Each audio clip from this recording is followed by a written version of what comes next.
Our speaker tonight is Anna Buckardt Thomas, who is the avian ecologist for the Iowa Department of Natural Resources, and she will be talking about understanding migration in Iowa, expanding the MOTUS Network.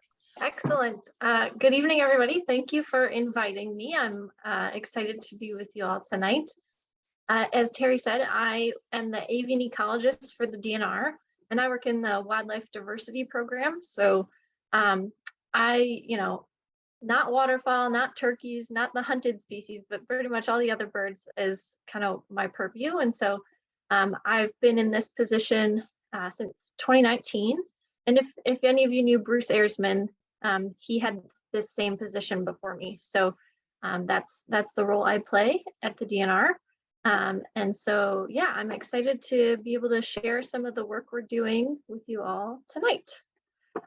So let me share my screen quick and we will get going. Okay.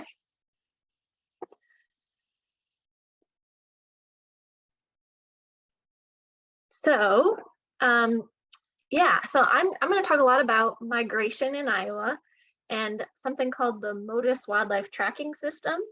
And so don't want to spoil all of it, but you'll hear it. If you've been to the Iowa Ornithologists Union meetings, I've given some presentations on this before. So some of this might be overlap if you've been to those meetings, but there's a lot of new exciting data that I'll be able to share with you all tonight. So stay tuned and hopefully there'll be some new exciting things for you too. But first, unfortunately, I have to remind us of the kind of sad state that we're in right now. We've lost almost 3 billion birds in the North America since 1970. And that's almost a third of our North American bird population. We've got huge losses, particularly in grassland birds, where they've seen over 50% of grassland bird populations have been lost in that time frame. And so as conservationists, we're in a spot where we need to take different action because what we've been doing so far has not been enough. So we're kind of reevaluating our toolkit and trying to figure out what we can do to stabilize and reverse these declines. So one of the things that is kind of a hot button topic that we keep talking about these days is called full annual cycle conservation. So thinking about not only the birds while they're here with us in Iowa, but thinking about their whole life cycle and their whole global range. So we know a lot about breeding birds and breeding habitats, and we know a decent amount about wintering birds and wintering habitats, but we know very little about migration and what happens during that period. So, we think about these birds that come and see us all summer as Iowa's birds or North America's birds, but really they're Central or South American birds if they travel that far. So birds, for example, like this golden-winged warbler that breeds in the upper Great Lakes region is, in North America for 4 months. It's spending 2 months of its year migrating, and 6 months of the year it's in its wintering grounds in Central and South America. So as much as we like to think there are birds and they do the breeding where we are, a lot of their life cycle happens away from us. And so we need to consider that piece of the life cycle and how we can support the whole life cycle if we're going to be effective at conserving the species. So along with this, we have to think about the limiting factors or the threats that these different species face and know that those can occur in any part of the range. And also understand things called carryover effects, are where something that affects a bird during one part of its life cycle or one part of its range carries over and impacts the bird when it's in a different location. So for example, if there's a late winter storm and there's not great insect abundance or availability right before birds need to leave on migration to go north for this summer, they may not have put on enough weight and enough fat, and they may migrate late, and then they may arrive on the breeding territory late, and so their reproductive success may be reduced that year, all because of those winter threats and impacts that they faced. So understanding this whole big connected system is obviously really complex, and it varies species to species. So there's a lot of information that we're still missing that would really improve our ability to do targeted conservation for the species. So understanding migratory routes, the timing of migration, what types of habitats they're using, and resources they need during those migrations can be an important piece of the puzzle. And so right now, there's a lot of data gaps or missing information, especially for the fine scale data for small animals that move large distances during migration. So all those neotropical migrants, it's really hard to track them when they're so small and they're moving so far. It's hard to understand that migratory period. So taking a step back, just to think about in context, how can we study migration? At a basic level, we study migration through observation. So all of you study migration when you notice your first of the year, black-throated blue warbler or whatever it is, you are taking note of those timings and the ranges and the shifts in those ranges throughout the year. And so at a basic level, just observationally, we can understand range maps and seasonal shifts in birds. Thinking more at the individual level, we use bird banding as a tool.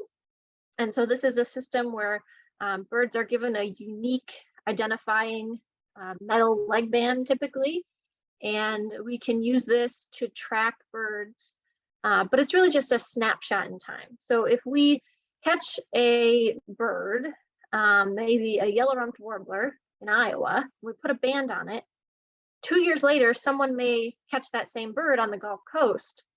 We know two pieces of information. We know we know where the bird was when we caught it in Iowa, and we know where the bird was when we caught it in on the Gulf Coast, and we know maybe something about its body condition at those two times, but we know nothing about the time period in between.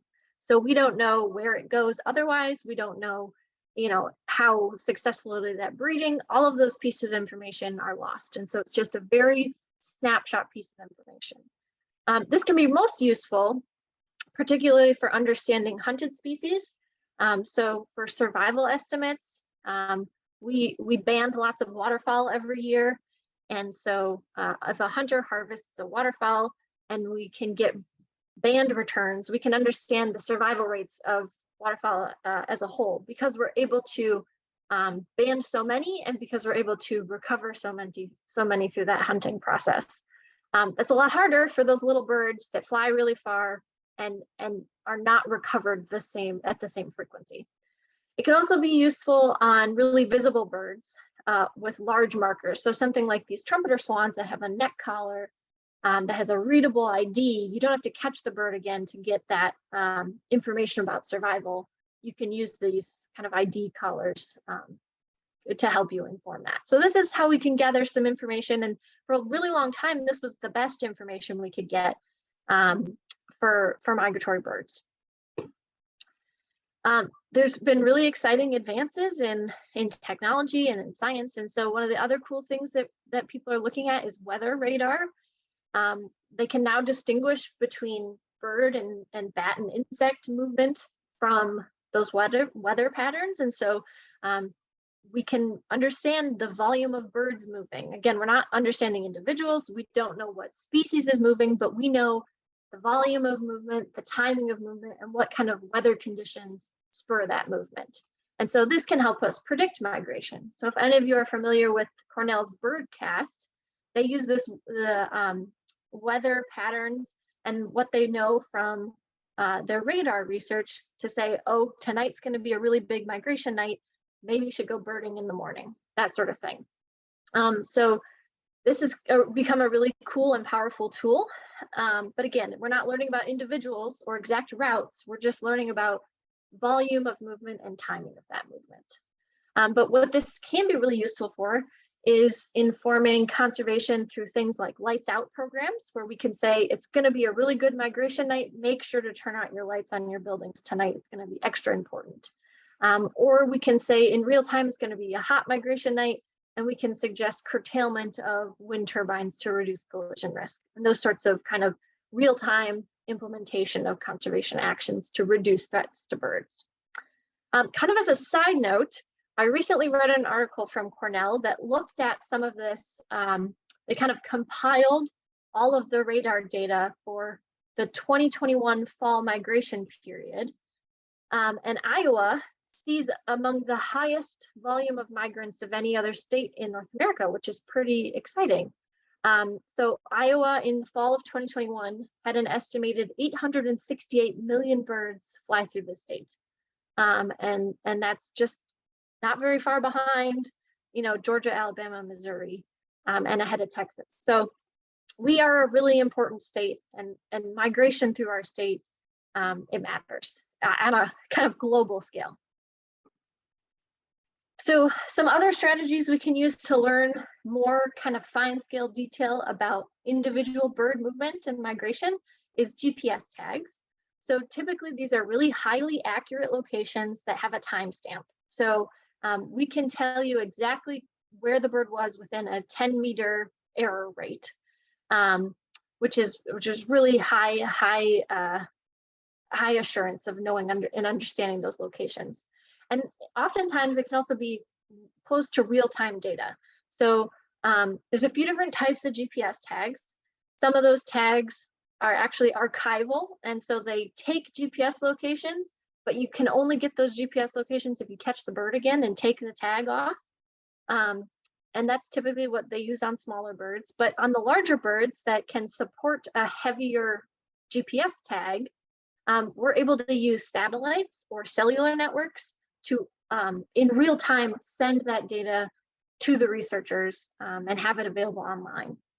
And so these tags oftentimes are solar powered, like you see on the back of that snowy owl there. And so these GPS tags are really hugely important. The big factor that limits their ability is that they're really heavy, and so they can only be placed on large birds. There's a general rule in the scientific community and is followed by the bird banding lab, which kind of permits researchers to put tags on birds, is that you can't have a tag that's more than 3% of the body weight of the bird.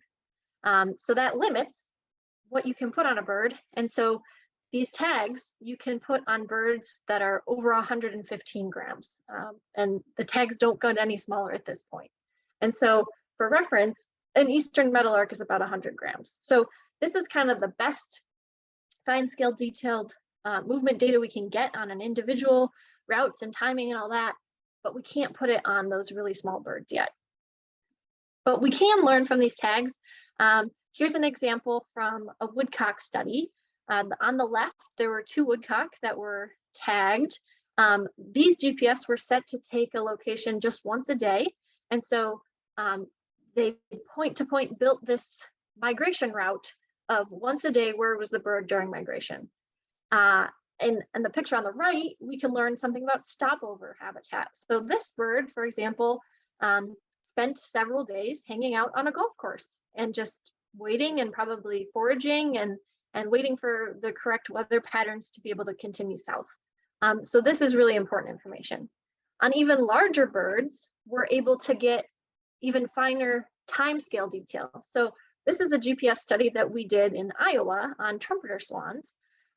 So on the left, we have 9 or so trumpeter swans that we marked, and we were able to follow their full life cycle from spring to winter, whereas they moved south and back to the next summer. But if we zoom in on the right there, this is a bird that spent several months of the winter down south of Saylorville Dam on the Des Moines River. And you can see this data was collected every 15 minutes. So we had lots of information about daily habitat use and movements and behaviors. And so you can see that we had these very specific roosting locations on the river there south of the dam. You can see that cluster of points. And then they consistently went to the same farmers' fields to eat corn all day, and then consistently flew back. And that's the pattern that we can gather and understand this habitat use when we have that fine scale GPS data. So where does MOTUS fit in all of this? So the MOTUS Wildlife Tracking System helps fill the gaps in understanding those full annual cycles for really small large distance migratory species. And in case you're wondering, MOTUS is just the Latin word for movement. So this is a collaborative research network that uses coordinated automated radio telemetry arrays to study the movements of small animals. So let me break it down, what all that means. First, what is radio telemetry and how does it work? So biologists have been using radio telemetry for many years to understand movements and habitat use of wildlife. Initially, it was on the large wildlife like ungulates and elk and moose and deer. But eventually the systems got small enough that we've been able to use this system on birds as well. So radio telemetry has three main components. There's an antenna, which is basically like an ear, it's listening. There's a receiver, which is like a brain, it's interpreting what the antenna listens to. And then the radio transmitter, which is put on the wildlife and emits a radio frequency. So traditional radio telemetry, we go out in the field, we use a directional antenna. So it's listening in just kind of one direction. And we have a transmitter on a bird or other wildlife, but each individual that we mark with a transmitter, that transmitter sends out a unique frequency. So maybe this bird is on 103.2 megahertz. And so we turn our receiver dial to 103.2 megahertz to listen for that bird, and we zone in and we triangulate and we figure out where it is. Every individual in the study, though, has a different frequency transmitter. And so every time you want to listen to a different bird, you have to change the dial on your receiver to listen to a different bird. And so that's kind of the traditional use of telemetry. It works really well during stationary periods. So during a breeding season or during a wintering season where birds are on a territory and they're not going too far, because as soon as they move outside of your territory, you can't pick them up anymore. Your antenna's doesn't have enough range, or you don't know where they go, so you don't know where to look. So this works really well during those stationary periods. So then MOTUS it uses this radio telemetry system with the antenna, receiver, and transmitter, but it has some slight modifications. The antennas are stationary, so they're up, and you don't walk around or drive around with the antenna. They're just up in one spot. The receiver is automated, so it's doing all the listening for you, just kind of in the background, always listening, always interpreting what those antennas are hearing. And the really important piece about this system is that the radio transmitters are digitally coded tags on a single frequency. So instead of having to change the dial to listen to every individual that has a different tag, the radio receiver and station antennas are just listening to one frequency, and they can pick up within that one frequency thousands of uniquely identified individuals within this digitally coded tag system. And so this is what makes it so much more powerful, because you can just set the station up and ask it to listen to the MOTUS frequency and basically walk away, and it's doing its thing, and you can still detect individuals. So if we had a tagged individual out flying wild, it had a transmitter, every few seconds it would emit a radio signal on the MOTUS frequency. And if it were to fly by a MOTUS receiver station, the antennas in the receiver would take in that information, and the receiver would record the identification of the individual that was tagged and detected, the time of that detection, which antenna on your setup was the one that detected the bird, and the signal strength, which can sometimes tell you a little bit about how far away it was, but that signal strength is very specific to location, so it's not a great proxy. But all of this information is automatically collected and then stored on the device and or connected directly to the internet and uploaded to the database online. So the system works because it's a broad geographic network of these antennas that are all functioning on the same frequencies. And in the Western Hemisphere, there are two companies that make tags on the system, and so there's two frequencies. with thousands of unique individuals tagged on each frequency.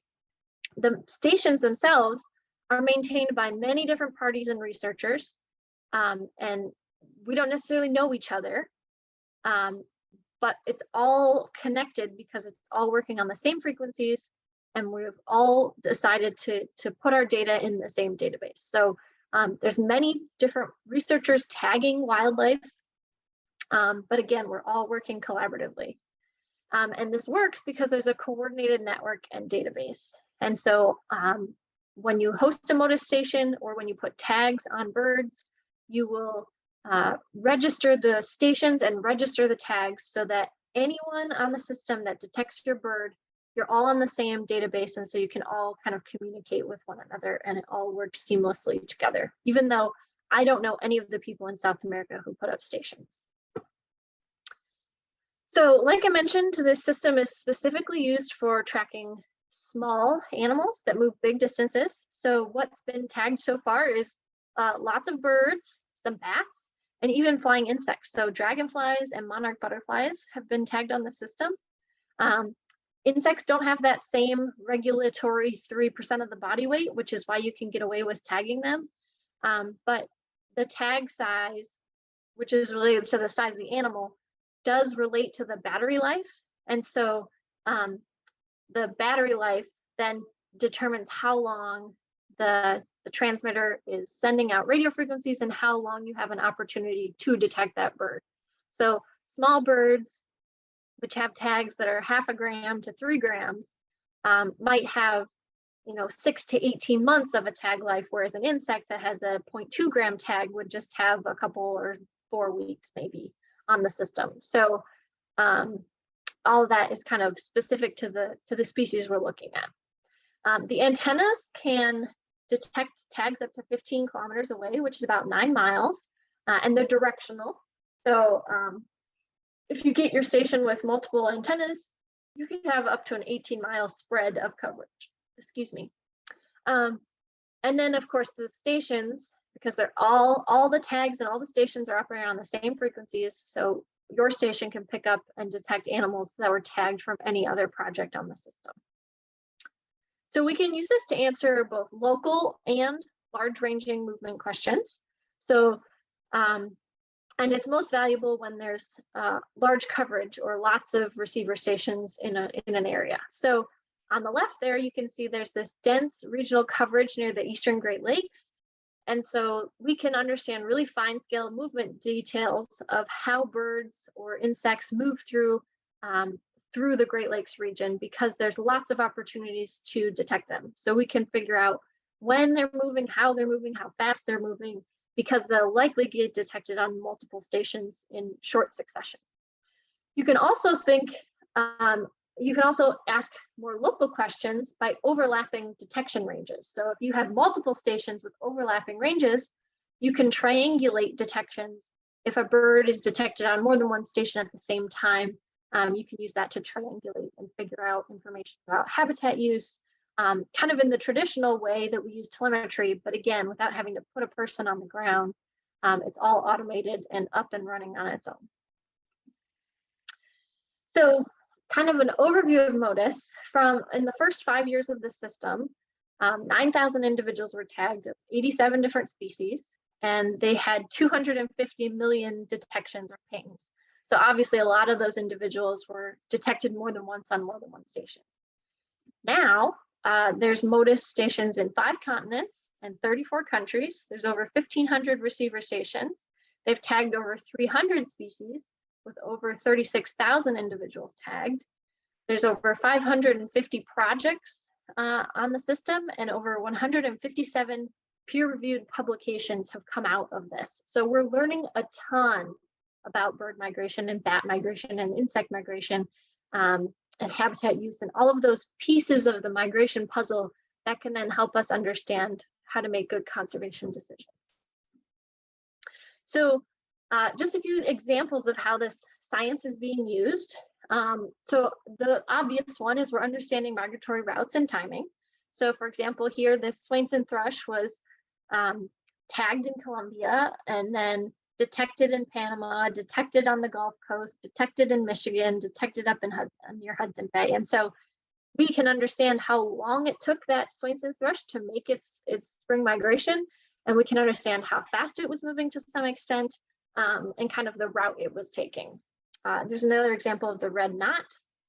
And then on a kind of finer scale piece of migration, looking at a monarch butterfly that was tagged near Lake Huron, and as it moved south towards Lake Erie, that high density of stations in that region allowed researchers to understand kind of how fast do monarchs travel through this region, or what routes are they taking, as they were detected in multiple places along the way.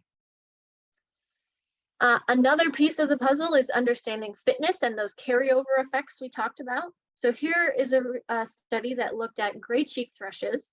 They captured a bunch of thrushes on an important stopover site on the coast of Colombia right before their spring migration. So it's a really important refueling site.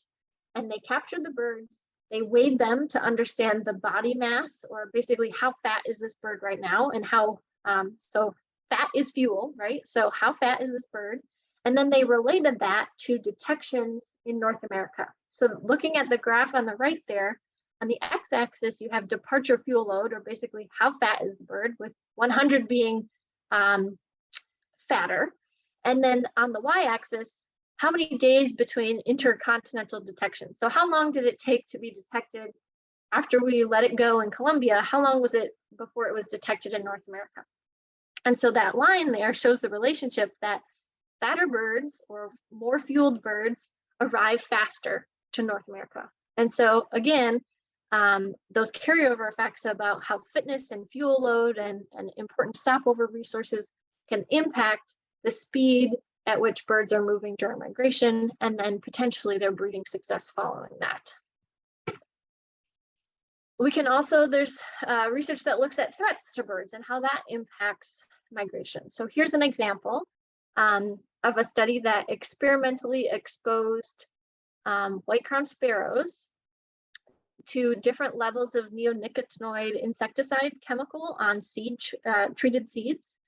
And so there's two kind of bar graphs in the middle there, and they broke into three different kind of categories of treated seeds. So they had a control group that was fed untreated seed.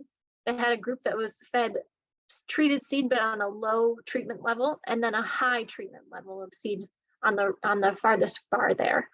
And they looked at how their body mass changed, and they looked at how much they ate. And so on that graph on the top, those birds that had higher exposure to neonicotinoids ate less food. And the birds that had high exposure had a more negative change in their body mass. So they lost weight and they stopped eating.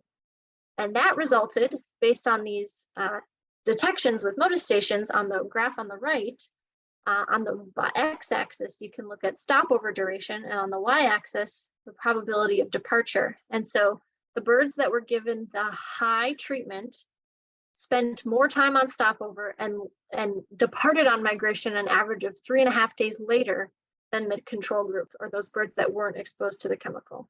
And so we can directly see this threat and how it impacts migration and body condition and all of those things here. And so this is the sort of exciting information MOTUS can tell us.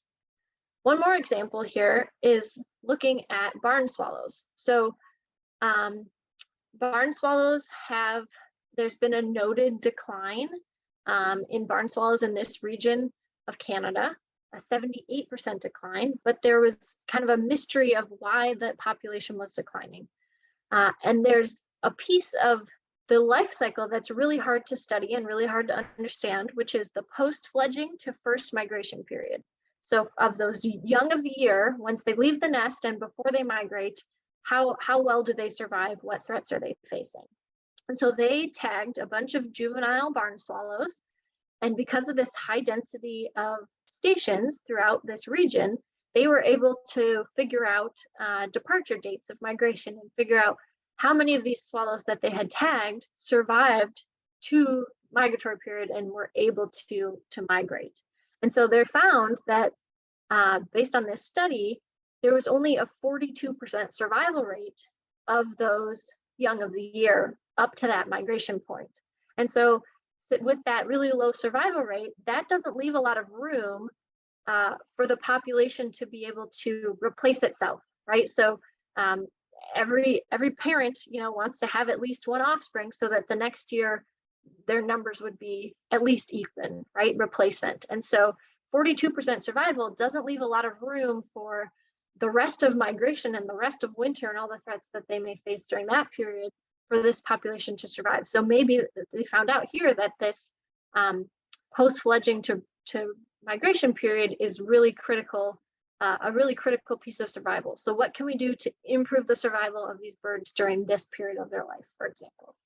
So I'm sure you can kind of figure out MOTUS is a really powerful system, and it's teaching us things about small bird migration like never before. So it's really, really exciting.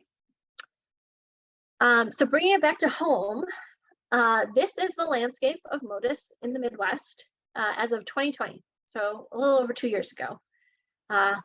You can see there's not a lot of stations. There's not many yellow dots on the map. And this is the landscape in 2022. You can see a marked change, right? We're doing great. We're really increasing the number of stations we have in the region, which can, again, help us understand how birds are moving through this region and how they use these different parts of the Midwest for migration. So the kind of big picture vision is to have these latitudinal fences throughout the Midwest, these east-west lines that will make it so that we can detect north-south movement of birds. And so being in these lines, we can figure out how long it takes to get from one latitude step to the next, right? How long does it take between these lines? And this is kind of a way to maximize coverage and maximize detection opportunities, right? So if it's a line, instead of kind of a sporadic, there's less likelihood that they'll slip through the cracks, so to speak, and they'll probably get detected. And then the other kind of ideal place to put stations is along the Great Lakes, which are important migratory either corridors or barriers, and then along the Mississippi River, which is another really important flyway. In Iowa, we've extended that vision. We want that east-west fence through the middle of the state, and we want the Mississippi River covered, but we also want to cover the Missouri River.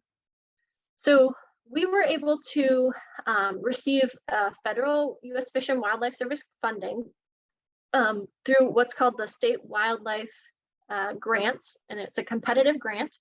And so Iowa participated with several other Midwest states, and collectively, this grant was able to fund 40 stations in the Midwest. And so from this grant, we were able to fund 7 complete stations in Iowa and a partial station. So now we have 8 stations in Iowa from this initial federal funding.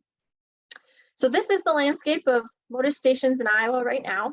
All of those white stations are at DNR-owned properties and buildings. So on the Missouri River, we have a station at the Lewis and Clark State Park. We have a station at the Blackhawk Wildlife Unit. We have a station at the Boone Research Station near Ledges State Park, which is where I work.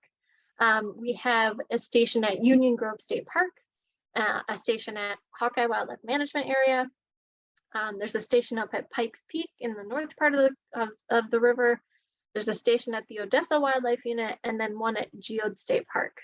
And those yellow stations are additional stations that exist but aren't DNR owned. So Hitchcock Nature Center installed a station this fall, and Calkins Nature Center in Hardin County and Bremer County Conservation, we've been working together to install stations. So Calkins and Bremer County both got their stations in this fall as well, in October and November. So this is what the landscape looks like for MOTUS coverage right now in the state of Iowa. And if we look at the kind of detection region of each of those stations, we've got all of those yellow circles are the DNR stations, all the yellow circles, all the white are the DNR, all the yellow are those partner stations. And then there's 2 stations just on the other side of the border in Wisconsin and Illinois, and those are the blue on the Mississippi River there. And then all of those blue text and dots are partners that have shown interest and already acquired funding and are committed to putting up stations. So we're helping them also put up stations in Iowa. So we're on track to pretty much double the number of stations we have by this time next year. So this is what a station looks like, at least the DNR stations. We typically use kind of one of two methods. We either mount it on a pole alongside of a building, or we mount it on a roof with a non-penetrating roof mount. And so we put these big antennas up on top of the roof. And our stations are dual listening, so they listen to both of the frequencies that are operating in the hemisphere. So there's two frequencies, 434 megahertz and 166 megahertz. And so we have two of each antennas. The 430 or the 166 antennas are the longer, they're 11 feet long, and they can listen for up to about 9 miles. And those two on top are the 434s, and they listen for about 6 miles. And we point them as close to east-west as we can to try to build that fence so that we can maximize our detection of north-south moving birds. The systems are grounded for lightning protection. And then all of our receiver stations are connected to the internet. And so automatically once a day, they upload any data. So I can sit in my office, and every morning during migration, it's like Christmas morning every day. I check and see what flew by last night. And it's all automated. And so I don't have to physically go out and spend time downloading data or processing anything. And so it's a really cool system. And then on average, one of these stations costs about $5,000.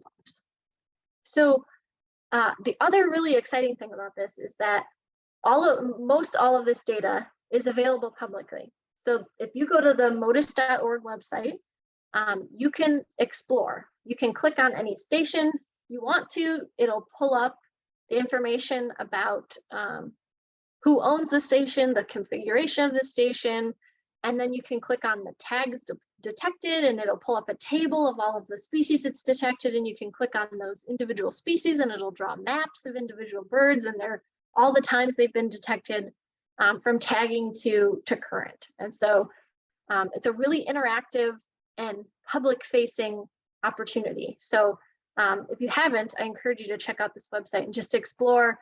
You can search by species, you can search by project, you can look at a specific station. So there's a lot of opportunities to just get lost in all the fun data. But now's the really fun part. I get to share with you what we found so far. So we put our first stations up in Iowa in August of 2021. And since then, on the DNR stations, we've detected, we have 59 detections of 50 individuals. So a few of those birds were detected on more than one station or more than once, and covering 16 bird species. So you can see we've got quite the variety. We've got rails and shorebirds and nightjars and kestrels and blackbirds and warblers and all sorts of things, thrushes and sparrows. So we've got a huge jump on things, just being able to kind of just be statically listening for any tagged birds that come by. So just a quick snapshot of what the distribution of those detections looks like right now. We've got the most detections in the center of the state along the river there. But we've got a lot of good detections at Hawkeye Wildlife Management Area. Many of those were either rails or shorebirds, but we've got other species there too. So we've got detections throughout the state.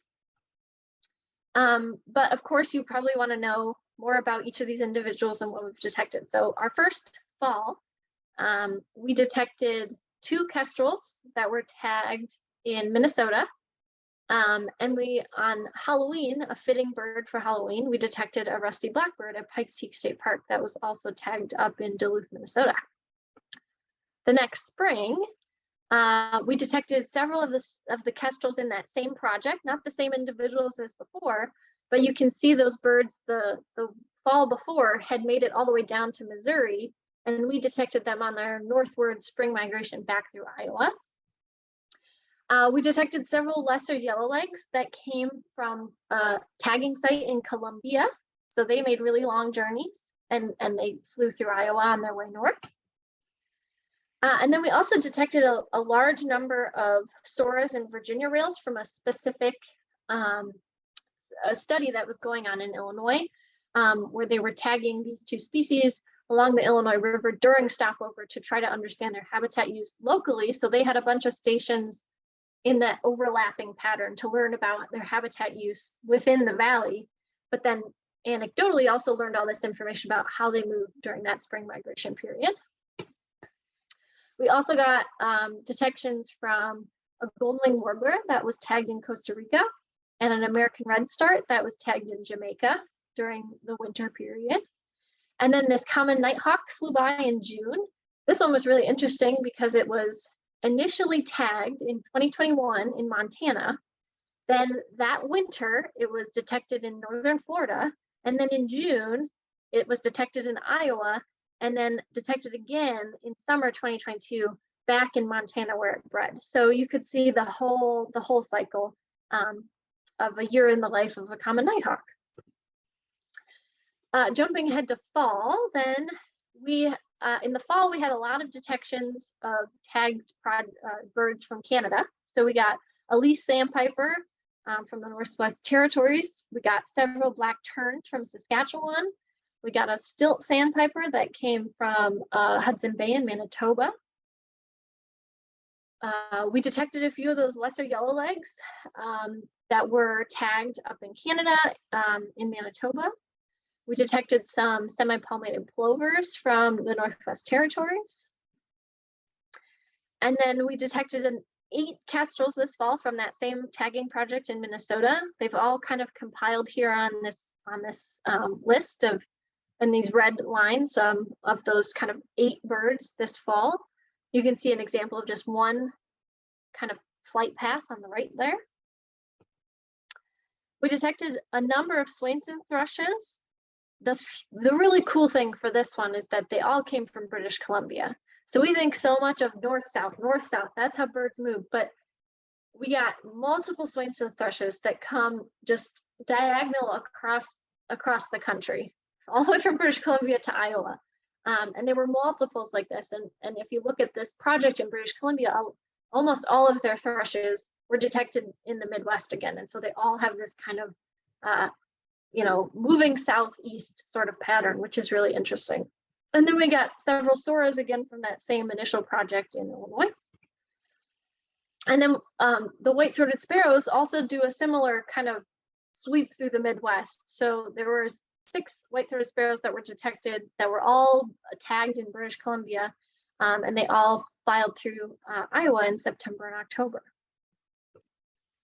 But the coolest story in my mind so far that what we've detected is this individual lesser yellowlegs that was detected across its whole full life cycle. And so this is the story. So this bird was tagged in Columbia on April 19th. We detected it in Iowa on May 7th. Then it wasn't detected for a while, so it was presumably breeding somewhere in the Arctic. And then on July 19th, that evening, it was detected in southern Manitoba, and then again in North Dakota. Because it was detected the same night at 2 stations, you can figure out how fast it was traveling. It was going 87 miles an hour. Then that same night, it was detected in Iowa on 2 of our stations. And to be able to be detected at those times between those 2 stations, it was traveling between 82 and 101 miles an hour during that journey. The next night, it was detected in Tennessee and then again in North Carolina. And so in a 48-hour period, it went from Manitoba to North Carolina, 1,700 miles in 48 hours, which is just mind-blowing. So, and then later on in October or so, it was detected again in Columbia in the same wintering region that it was tagged in early 2022. So this is a really cool system. We can learn a lot, and it's just like so cool to see all this data coming through, and that Iowa is a really important player in this migration piece of the puzzle. So I know I've been talking for quite a while here, so I'll just wrap it up so there's time for questions. But basically, what's the future of MOTUS in Iowa? We're working with our partners to keep expanding the network. So we want to kind of build on that central fence and those border on the rivers. So we've been providing technical support and working with partners who have funds to be able to host a station. And then in the near future, we're hoping to be able to start our own tagging projects in Iowa. So we have not yet tagged any birds in Iowa. You've noticed that all those birds we detected were from out of the state that just happened to use Iowa for a portion of their life cycle. But we'd like to learn more about Iowa birds too, and where they go and how they move and when they leave and those sorts of things. So we're going to be focusing on species of greatest conservation need, both birds and bats, hopefully in Iowa, and then help determining some of those limiting factors of population growth and learning about breeding, movement and behavior, and those stopover habitats and use of information as well. So I threw a lot at you. Hopefully it was interesting, and I'd be happy to address any questions.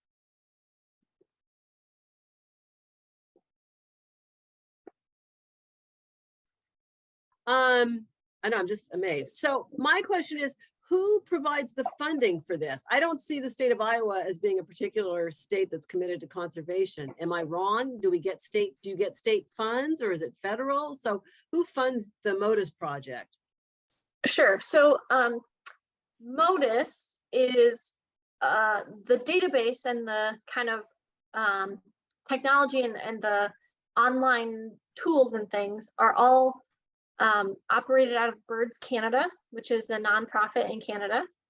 And then the stations, we received federal funding to put up the stations in Iowa. And then if you tag birds, you buy the tags, and there's also a small fee to help fund the database and the processing and the back end. So it's all kind of grassroots funded, and where you can find funding here and there. And yeah, so it's kind of a patchwork, but for Iowa, the DNR, we've contributed a little bit. We, from DNR's budget, we helped kind of get that 8th station across the line because we didn't have enough funds from the federal, but those 7 stations in Iowa are federally funded. And then county conservation boards and friends groups and Audubon chapters and IOU and those sorts of folks are now starting to fund single stations here and there in Iowa. Yes, right. Hi, I'm interested in knowing about whether there are considerations to splice in data in regards to wind direction and weather fronts in this migration. It might be a critical part, and it's not real surprising that maybe over eons of time, southeast direction, we're going south, is expected, given that's the direction of the prevailing winds. Yeah, sure, absolutely. And so the researchers who put out the tags have direct access to all the raw data. And so they do a lot of research and modeling and manipulation to understand some of those factors that, influence timing of migration or the habitats they're using, and those sorts of pieces that we haven't been able to get at yet because we haven't done our own tagging. But yeah, absolutely, researchers are kind of tying those things together. Yeah, Mark. So what is it that identifies an individual bird? What is in the signal that tells you that? So I don't know the specifics of it, and it's kind of like a proprietary thing, but it's some sort of digital coding within the radio signal that it sends out, that it's all on one frequency, but there's some sort of unique kind of digital marker within it. And I don't know the specifics, unfortunately. Very good. Yeah. A really good question on the chart.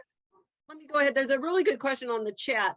Are licensed bird banders able to apply MOTUS tags, or do you have to be an approved researcher associated with a bona fide MOTUS project in order to tag birds?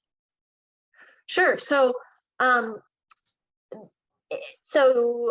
if you wanted to tag birds with the MOTUS system, you would need to develop a question and a project and an objective which required the use of MOTUS tags. And then you would send that project to the bird banding lab and request authorization to use tags on birds and whatever species you're interested in. So yes, a bird bander could theoretically do MOTUS. They just need to get the approval of the bird banding lab. which would then say, yes, you're allowed to tag these birds. And once you have that permit, yep, you can do it. There's another chat question. How are the transmitters attached to the birds? Yeah, so it depends a little bit about what species you're using or putting the tag on. But for the small songbirds and thrushes and warblers and sparrows and those sort of things, typically we use what's called a leg loop harness. And so it's basically a butterfly loop like this. The tag sits in the middle of the butterfly, and then the butterfly gets hitched up around the hip bones of the bird, and the tag sits on their lower back. So it's kind of like a combination of a fanny pack and a climbing harness, if you can think about that. So it sits up on their hips, and then the transmitter and antenna then stick out kind of past their tail. And so that's a leg loop harness is what we use for those smaller birds. But things like shorebirds, sometimes they just put a tag, sometimes it's on their back that same way, but sometimes if it's a bigger, like a godwit or something, you might put the tag just on a leg band.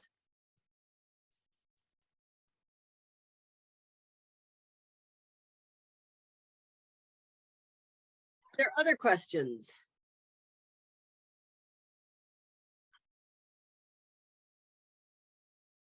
Okay, here's another chat question. How long are the MOTUS tags viable once they're applied to the bird? So this is going to depend a little bit on the size of the bird, and in relation to that, the size of the tag. So the tags, the smallest tags are only going to be operational. So they have a battery on board, and the battery, you know, it can only be so big when you need it to be 0.5 gram, right? So the larger the bird, the bigger the tag, the bigger the battery. And so if it's a larger battery life, like on something like a sparrow or a thrush, we might be able to get 18 months of information. If it's an insect or a really small warbler or something, we might get, well, if it's an insect, we're only going to get a month or 5 weeks of the tag emitting a signal. That doesn't mean the tag isn't still on the bird, it's just not functional, so we're not getting any data from it. So it depends on the size of the tag, but anywhere from 4 weeks to 18 months for typically on the system. There are not tags small enough for hummingbirds. Hummingbirds are insanely tiny, and so the smallest tags right now are about 0.2 grams, and that's far more than 30% of or 3% of the body weight of a hummingbird. So they can't be tagged on this system yet. Sorry, Terry, your audio isn't working. Muted. Oh, there it goes. Okay. If they can do them on insects, how come they can't do them on the hummingbirds? So the insects and hummingbirds are regulated differently by the service, and so the bird banding lab has specific that 3% of the body weight requirement, and insects just don't have that same stringent protection, and so unfortunately we're putting more than 3% of the body weight on insects. Yeah.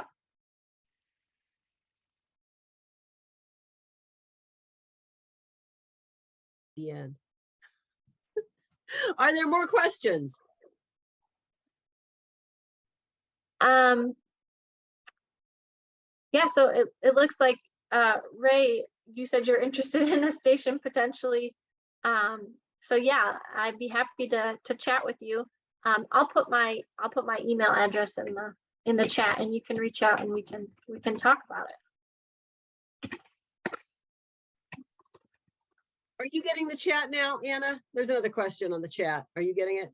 Oh yes. Do we have data on dragonfly movement? So I don't. We've not detected any dragonflies in Iowa, but you can look on the MOTUS website and you can search by species, and there's a drop-down list of all the species that have ever been tagged, and you can find the dragonflies and look up their patterns and things. So I really encourage you to go to motus.org, MOTUS.org.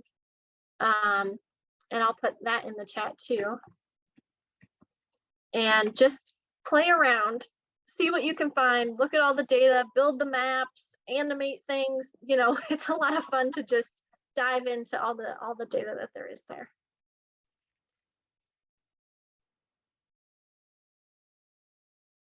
And anything else that we didn't ask that we need to know? I hope not. I was hoping to just cover all of it in my presentation. I think you One did. thing It that was people great. do like to ask that I don't know that I mentioned was how much a tag costs. So typically it's about $250 for a tag. But if you compare that to a GPS tag, which is $1,200, it's a steal. So yeah, so down the road when the DNR starts, you know, putting tags on birds, or if there's a local bander that has, you know, $250 is a much more like grassroots crowdfundable amount of money that you may be able to contribute to in the future. I have a question. Yeah. Since I put radio tags on baby turtles and they were about the same price as yours, but we could only get almost 3 weeks on a tag that weighed 5 grams. Who are these companies that are making these things? So the one company is Lotek, Lotek, and they Yeah. make nano tags. And the other company is Cellular Tracking Technologies, and they make life tags and some other sort of tag. But those are the two that make the small transmittable tags for radio tags for birds. It's just at those frequencies. Those tags are just at those frequencies, yes. But I think both of those companies might also make traditional telemetry tags where, you know, every individual has a different frequency. So you still might check them out if you're interested. Well, I'm out of that business right now, but I'm Oh, trying. okay. I'm trying to retire. But Sure. Well, then don't even look at it. it's just amazing that this technology exists. Yeah, absolutely. This is phenomenal. Yeah, there's a lot of opportunity here. Mark asked what % of small birds are tagged and not detected. That's a good question. Off the top of my head, I don't know, but I will say that when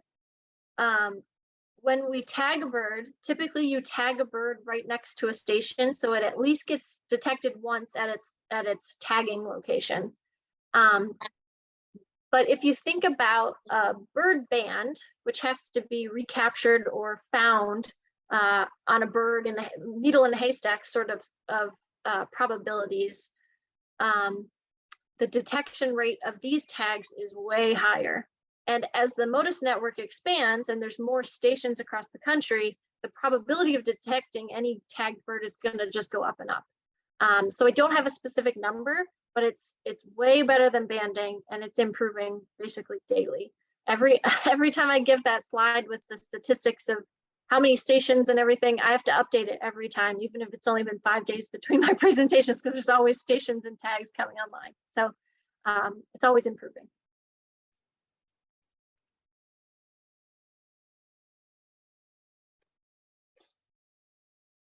Well, I was impressed at how Iowa plays such an important part in migration. Then those numbers impressed me a lot. Absolutely, I agree. I knew we had a lot of birds, and I knew we had a diversity of birds, and I suspected we had high volumes just based on our location in the country and flyways and things. But when I saw that article, I was like, I gotta share this because Iowa is really important for bird migration, and we should be proud of that and using that to do good work for birds and wildlife in Iowa. Yeah. I know this, you guys can all probably see the chat. Prairie Rapids Audubon has supported the Calkins and Bremer County MOTUS towers. I feel like we should all be like supporting these MOTUS towers. So we should all go out and buy one. You're welcome to do that if you want to do it. Yeah. The Iowa Ornithologists Union has committed to funding a station, and I know the Des Moines Audubon chapter has worked with Blank Park Zoo to fund a station. So, and then yeah, Prairie Rapids Audubon has done some partial funding of stations. So It's really been a really exciting grassroots effort here in Iowa, and it's been really awesome to work with everybody. So yeah.